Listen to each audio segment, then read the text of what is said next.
शेतकरी आक्रोश मोर्चाच्या सांगता सभेत खासदार संजय राऊतांकडून अजित पवारांची नक्कल, तर हवा जोरात असून टोपी उडून जाईल, अजित पवारांना राऊतांचा टोला.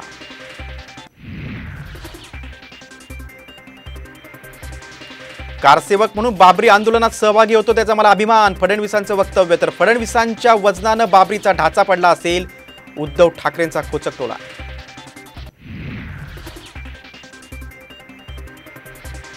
30 एप्रिलच्या आधी लोकसभा निवडणूक लागणार, उद्धव ठाकरेंचं मोठं भाकीत. तर जागा वाटपावरून आघाडीत बिघाडी होऊ देणार नसल्याचे विधान.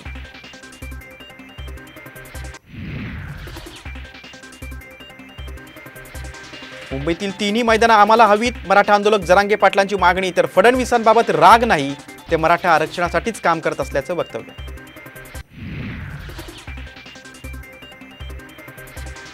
अजूनही आमचे फोन टॅप होत आहेत, खासदार सुप्रिया सुळेंचा आरोप. तर फडणवीस गृहमंत्री झाले की गुन्हे वाढतात, सुप्रिया सुळेंचा तक्रार.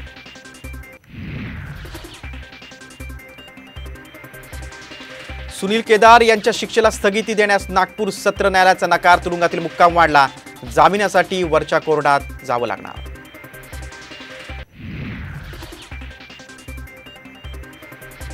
आणि 22 जानेवारीला घराघरात रामज्योत प्रज्वलित करून दीपोत्सव साजरा करा, अयोध्येतून पंतप्रधान नरेंद्र मोदींचं देशवासियांना आवाहन. तर उत्तर प्रदेशसह इतर राज्यातील विविध विकास कामांचं उद्घाटन.